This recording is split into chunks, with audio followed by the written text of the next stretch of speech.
Welcome, fellow travelers. It's Mickey Gold. So I have a question for you today. Who are you? I mean, well, not what's your name, not how old you are, not your stats of your job, your education, but who are you? When you strip away everything else, who are you? You know, that's a question that we could spend years, maybe lifetimes, meditating on. And if you only have one thing to meditate on, it can be that. Most people don't stop and ask themselves that question, who am I? And then the next question is, who do I want to be? What brings me joy?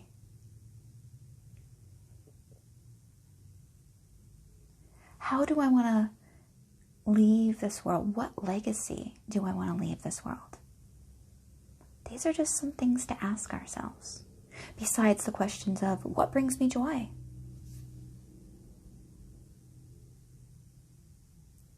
These are super important things for us to look at as we travel through this path called life, this journey, to find out, who are you?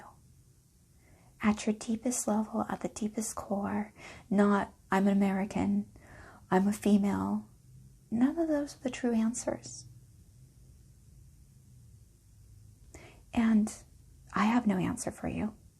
I can only tell you, nope, that's not it, that's not it, that's not it. No matter what this can come up with,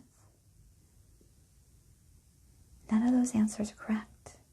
The closest thing is what your heart might tell you. Who are you? Who did you think you were when you were a little child, before any trauma or drama happened? What did you think you were going to be?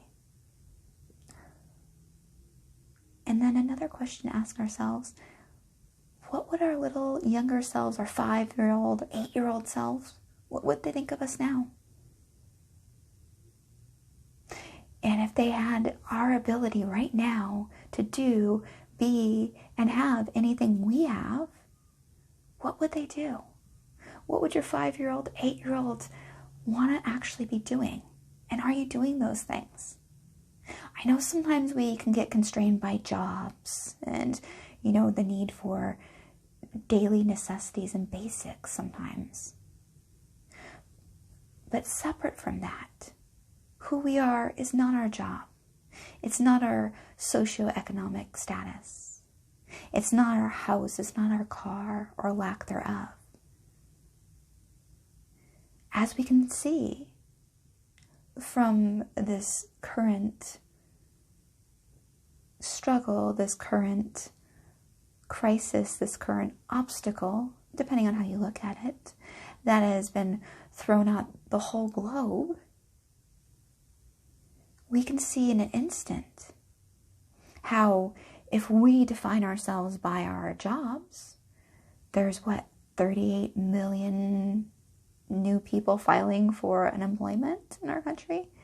So if we are our jobs, then when we lose our jobs, what are we? And if we are our money, and when we lose our money, what are we?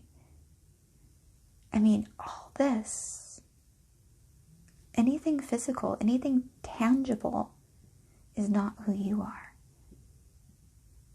And when it comes down to it, like I was talking about on finding magic, find your joy.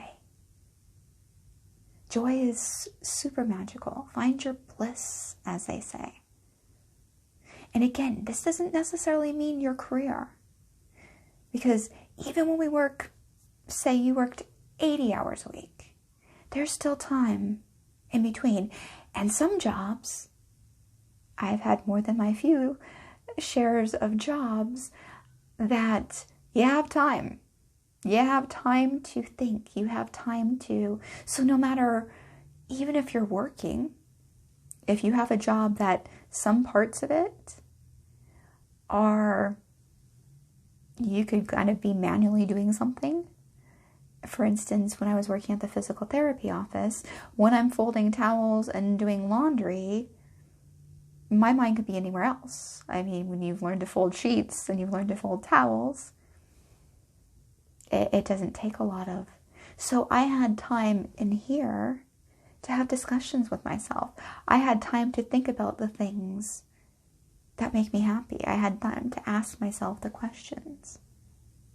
So no matter what your circumstances are, start asking yourself some questions. Even if you're totally happy, we could be happier. Truly happy.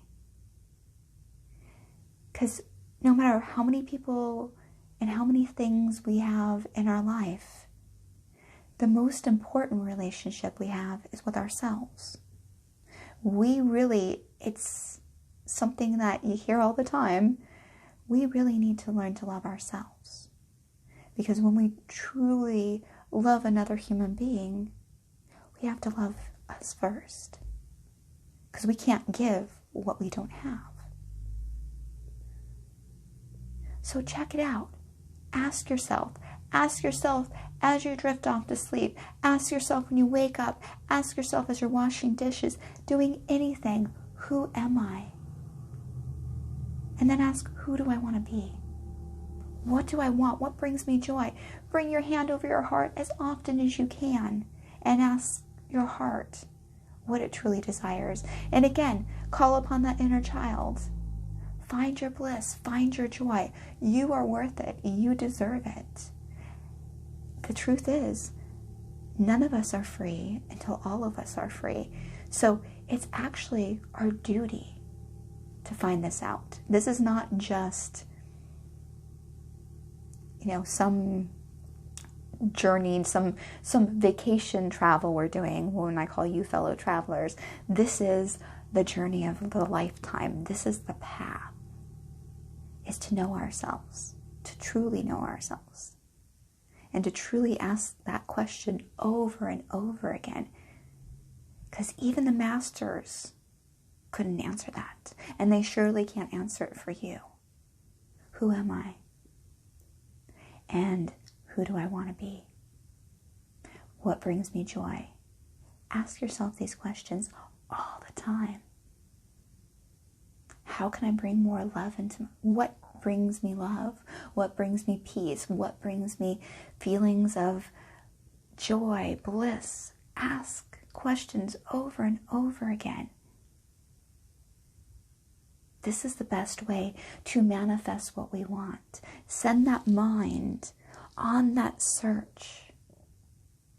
Like I said before, we ask our mind, what the hell is wrong with you? Again, ask those questions. What's right with me? What's working? What's the best things about me? Why am I so? And fill it in with those wonderful things. Let your mind search. But never, ever stop asking, who am I? You may be surprised. And I bet you will be a good surprise. All right, fellow travelers. May you have a wonderful new moon. Peace, love, namaste.